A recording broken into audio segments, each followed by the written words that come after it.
Hi, this is Captain Kangaroo. Everyone knows how much fun the people in Mother Goose Land have.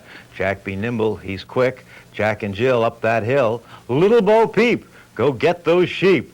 But did you ever hear what happened the day that Mother Goose took a nap and turned the place over to Father Goose? Well, the story has curds and whey and tuffet and stars Little Miss Muffet. Mother? Mother Goose! Mother Goose! Oh, where's that Mother Goose? Mother Goose! Miss Muffet, please. Mother is asleep. Oh, I'm Father Goose. May I help you? Well, I hope so. See, I have to eat these curds and whey. And I'm supposed to be sitting on a tuffet. A tuffet, Miss Muffet? Yeah. And there's no tuffet here anywhere. Well, tell me, do you have to have a tuffet? I could get you a picnic bench or an orange crate or some such thing. No, it has to be a tuffet. Look in the book. See? Oh, yes, it says so right here. You're absolutely right. Little Miss Muffet sat on a tuffet to eat her curds and whey. Oh, yes. You know, I must confess to you, I haven't the faintest idea what a tuffet is. Oh, well, it's a little stool, Father Goose. I mean, usually there's one here, but there isn't one here today. Honestly, when Mother's not around, you are just hopeless. I am not. I'll get you a tuffet. I'll get you a tuffet. I get you a tuffet. I got you a tuffet. Oh, well, there it is. Thank you.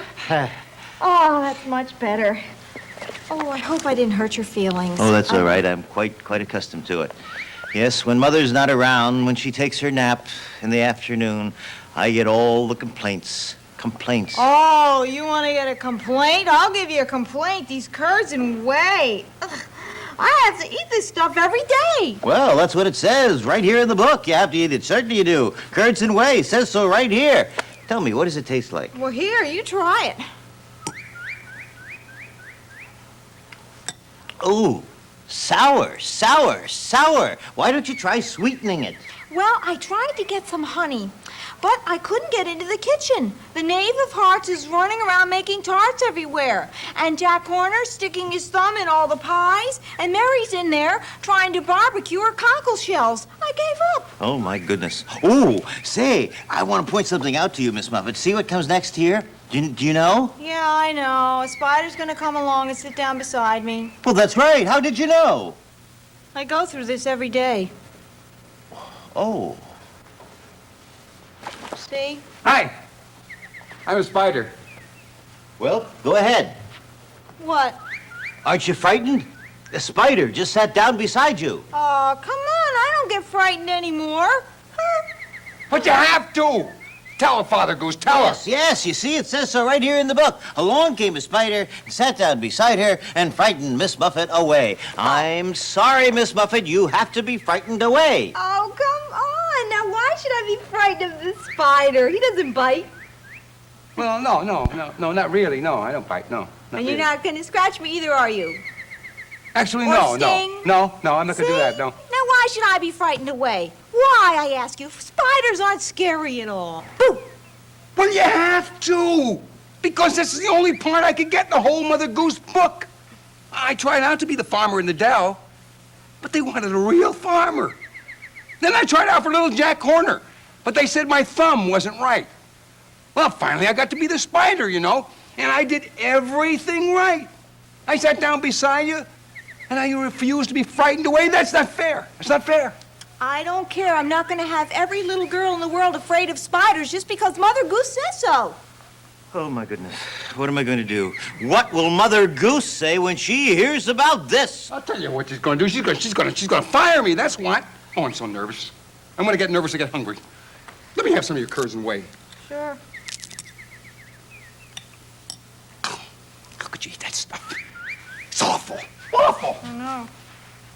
Hey, just be patient. Just be patient. Listen to this. See how this sounds. Along came a spider and sat down beside her. He ate her curds and whey, found it awful, and ran away. A new ending! I like that! That's very good, Father Goose. That gives me something different to do. Ah, well, I'm Oh. very happy for you, Miss Muffet, and I love happy endings. But don't tell Mother. Jack and Jill went up the hill to fetch a pail of water. Well, since that one was first written, fetching a pail of water has become such a popular sport that it's now an official Olympic event. This is Jake Jackson, sports fans, at the top of this 29,280-foot hill. Now, all week long, you've been watching the grueling, exhausting, and rather difficult Olympic water fetching contest. Now, this is the home stretch, the final, fatiguing finale. The field is narrowed to just two finalists, Jack and Jill, two outstanding water fetchers who are about to reach the top of this humongous hill and fetch this pail of water. Now, here to give some details about this pail of water is the referee of this exciting event. Now, Mr. Referee, first of all, could you tell us what this pail is made of? Old oaken, Jake. We tried aluminum and even plastic, but we found that all oaken was really the best kind of bucket for this tremendous contest. Right. Now, one final question, because I know you're anxious to get back to the event. Right, Jake. What kind of water are you using this year? Tap, Jake. We tried spring and we even tried bubbly, but we found that tap contains 2 parts hydrogen, 1 part oxygen, just right for goldfish. And Jake, if it's good enough for goldfish, it's good enough for us. Well, thanks a lot, Rep. Now, let's get right back to the action, because here they come now. Jack is making a furious effort to get up the hill before Jill. And as you can see, Jill's making a furious effort to get up the hill before Jack. They want that pail of water. Now, both of the contestants are out of UMG, University of Mother Goose, where Jack majored in London bridge building and Jill in blackbird pie baking. Now it looks like Jill's ahead. But no, here comes Jack. Now it's Jill again. She's coming up and making an effort. Jack is passing her. And now Prancer, now Dancer, and Donder and Blitzen. Wow, what a race. Look at the time. This may prove to be a new world's record for water fetching. But wait, what's Jill doing? She's holding Jack. The referee blew his whistle, and he's throwing a flag. He's penalizing Jill 15 yards for holding. And now Jack is coming up. He's reaching the top. Yes, sir, here he comes. And he is about to fetch that pail of water, and he's got it. All right, Jack. Now here comes the part where you have to fall down. What do you mean, fall down? That's a 29,000-foot drop. Well, it doesn't matter at all, Jack. Here's a copy of the rule book right here. See, look, Rule 164-5. After fetching pail of water, Jack must fall down and break his crown. Break my crown? I can't. I only have one crown. Well, if you don't fall down and break your crown, how am I going to come tumbling after? Answer me that. Yes, answer her that. Well, I can't answer her that, but I can tell you this. I'm not falling down that hill. Goodbye. And it looks like, yes, Jill has won the water fetching contest.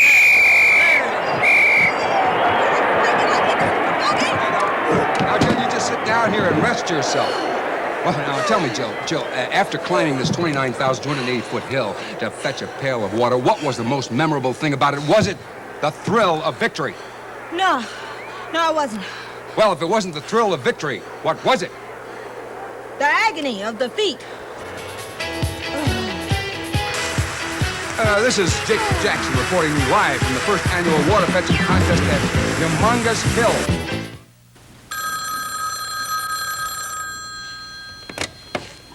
Yes. Yes, this is the Lost and Found Department. You say you lost your hippopotamus. How? Oh, well, what does it look like? It's big and lives in the water. And its name? Geraldine. Just a moment. Alfred, do we have any hippopotami back there that answer to the name Geraldine? No, but we have a donkey named Chunky. Chunky Donkey. Chunky Donkey. No, we don't have a hippo named Geraldine. Good day. Oh, excuse me, are you Mr. Keene? And is this the Lost and Found? Yes and yes. Who are you and what did you lose? I'm Little Bo Peep and I've lost my sheep. Sheep. What is the name of your sheep? Deep. Deep sheep. Deep sheep. Just a moment. Alfred! Yes. Do we have any lost sheep named Deep? Sheep named Deep? I don't know. I'll have to look in these boxes. No, don't open all the boxes. Just listen to them. And if any of the boxes sound like a sheep, why, then we'll open it. But, Mr. Keene, you don't understand. Please, don't interrupt me. I know what I'm doing.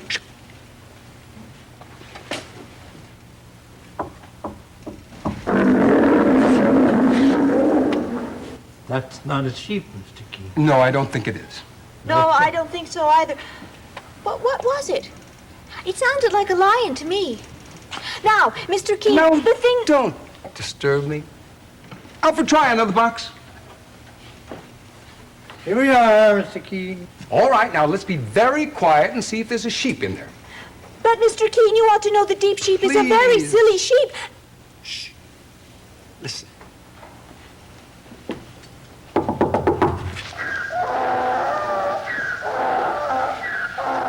I don't think that's a sheep. No, I don't that's think a so sheep, either. no. What do you think it is? It sounded like a donkey to me. Yeah, yes, in fact, it's Chunky Donkey. Yes, well, let's get on with it. Next case. Mr. Keene, there really is something you should know about deep sheep. not now, Miss Bo Peep. We do have to look at the boxes.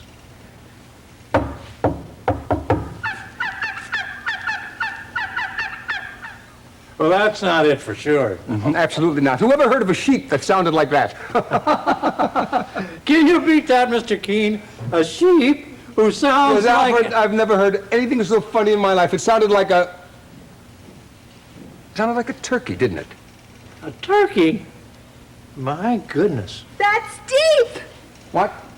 I said that's deep. Are you trying to say that there's a sheep in here that's trying to sound like a turkey? That's right. It's deep sheep. But how can that be? Watch. You see, I tried to explain to you that deep sheep is a very silly sheep who thinks she's a turkey. Come on. Thank you.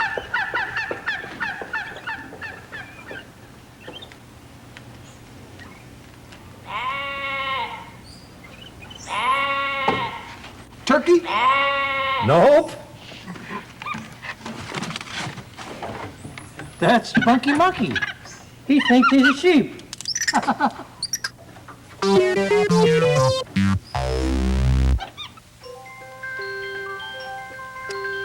Oh, I need one more nursery rhyme to finish my book. If I don't think of someone to write about soon, I'll never finish. But who is there left in Mother Goose Land to write about? Well, what about me? My name is Jack. Jack B. Nimble. Oh, not another Jack. I've already written about Jack Sprat and Jack Horner. Oh, please, Mother Goose. Write a rhyme about me. Well, I suppose one more Jack wouldn't hurt. Oh. And I do want to finish my book. I can't believe it. Goody, goody. I'm going to have my very own nursery rhyme. Well, let's see now where to begin.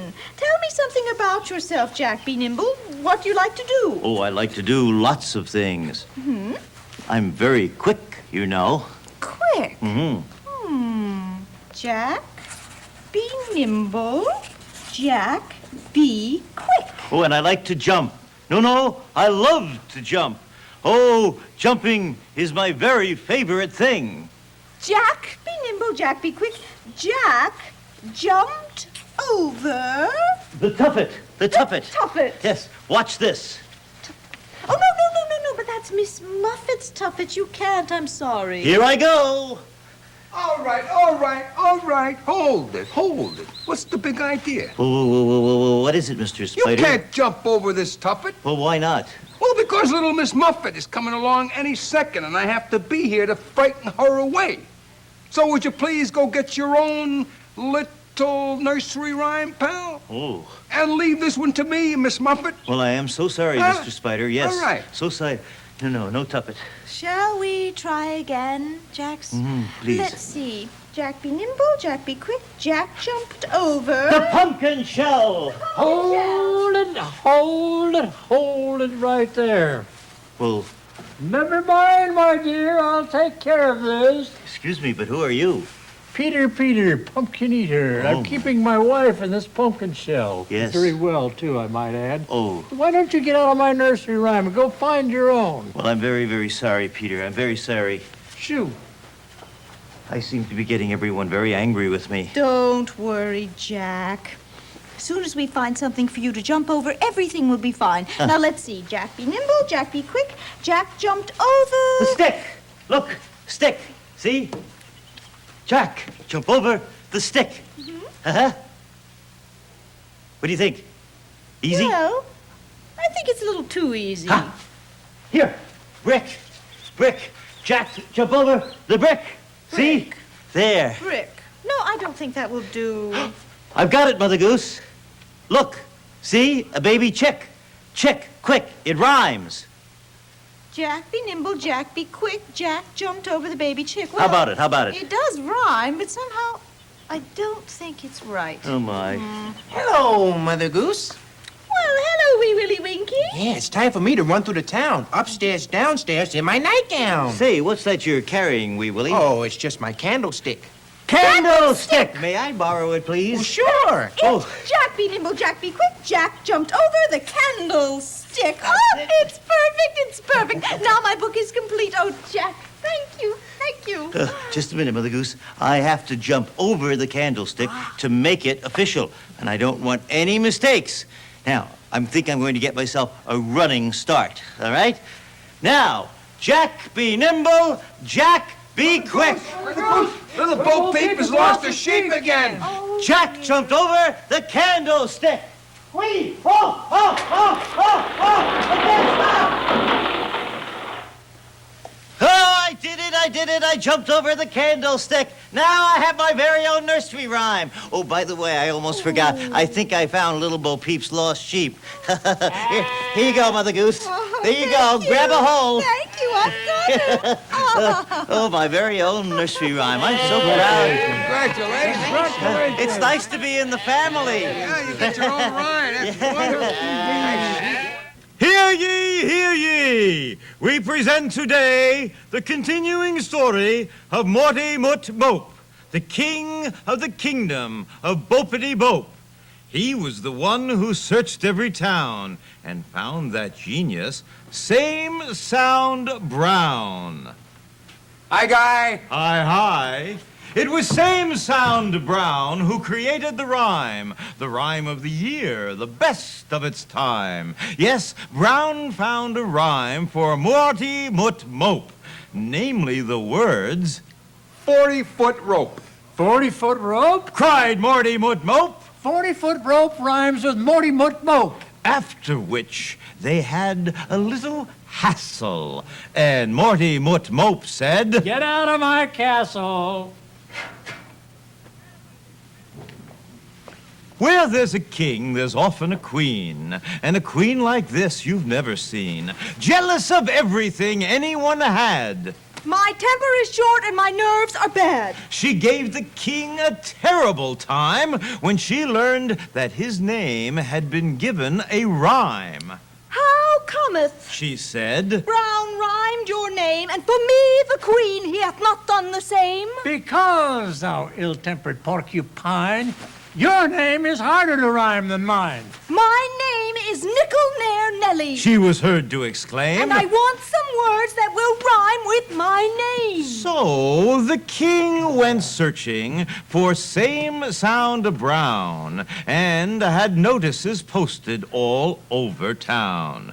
Same Sound Brown, a rhyme for the queen, and thou shalt have treasures like thou's never seen. Shortly thereafter, Same Sound came. All right, Majesty. What's the queen's name? It's a name unlike any name at all. It'll drive you up a rhyming wall. Lay it on me, Your Grace, and in no time I will come up with a perfect rhyme like Mother Goose and Brother Moose and Billy Boy and Illinois. Yeah. You're dealing here with Same Sound Brown, the rhymingest man in town. All right, Brown, her name Said the king. is Nickel Nair Nelly. Now do your thing. Nickel Nair Nelly. Said Same Sound Brown. Who named you people? A circus clown? First you give me Morty Mut Mope. Then I straightened that out with 40-foot rope. Now Nickel Nair Nelly I've got to do. After this one, I really am through. And you don't know how through you're going to be if you don't rhyme this one perfectly. For if you fail, it's off to jail with nothing to eat but gizzard of quail. Your jails don't frighten me, my king, and it's quite important that you know one thing. I'm as slippery as a tadpole's belly, and I'm harder to catch than pickle pear jelly. Pickle pear jelly. Quite nickel there, Nellie. Pickle pear jelly rhymes with nickel near Nelly. Quite so, good queen. There is never a time that a name is named that I can't rhyme. Kneel down, same sound. I will make you a duke. Oh, no, egad, gazook. I'd rather not be a duke or lord with fancy clothes and a silver sword. Stay, stay. Nay, nay. Stay, stay. Nay, nay. It's my horse Rhyme. He's right on time. And now, goodbye. It's time, of course, to get me thither. And once I'm on, I am gone.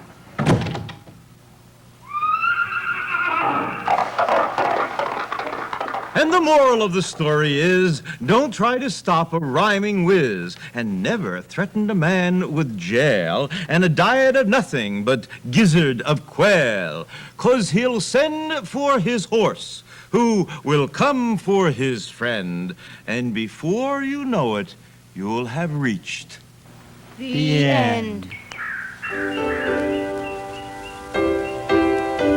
Once upon a time, in a little cottage in the middle of the woods, there was a little old man who lived all alone. He had neither friends nor family, and he was very lonely. One day, just as he was about to sit down to supper, there was a knock at the door.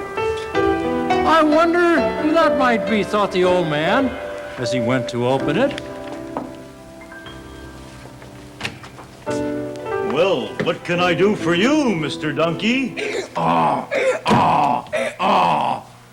Well, my master has thrown me out because I have grown too old to pull the wagon.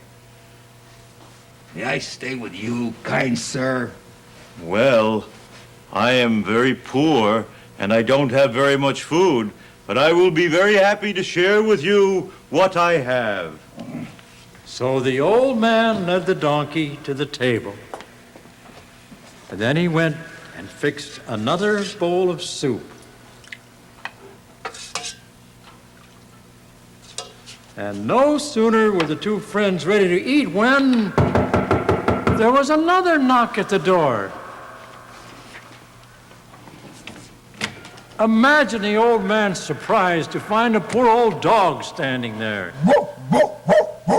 Well, you poor old fellow, why are you panting so? Well, you see, sir, I was too old to hunt, and my master thinks I'm worthless, so I ran away. Well, I think that you are a very fine old dog, so you are welcome to stay for dinner. Sit down.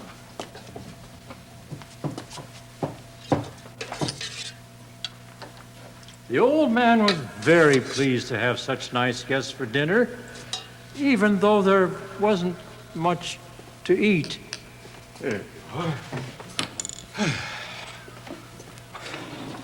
Well, everyone begin eating before the soup gets cold. Again, they were interrupted by a knock at the door, and again the old man went to open it. Well, come in, the more the merrier. There stood a cat. Why are you so sad? Just because my teeth aren't as sharp as they used to be, and I'd rather sit by the fire than chase mice. My master doesn't care for me anymore. Well, you're welcome here. Take a seat at the table. And so the cat joined the rest of the animals, and the old man scraped the bottom of the pot and gave the cat the last of the soup. That's it. Finally, they were all ready to eat when... I don't believe it. Who could it be this time? Well, don't just stand there. Come in. Join the others. Why are you so far away from the barnyard? Oh, well, the farmer said I was getting too old and that he was going to eat me. Well, that is awful. You just come and sit at my table. Yes, sit down. So that there would be enough soup for the new guest, the old man took a spoonful from each of the other bowls and put it into the hen's bowl. The animals were all very hungry, and ready to dig in. You never saw such happy animals, and all of them had such nice table manners, too. Wouldn't it be nice if we could all stay together? But I have scarcely enough food for myself. There must be a way. After dinner, the four new friends were feeling much better than they had in some time. The cat, remembering her manners, thanked the old man for the dinner, and the others did too.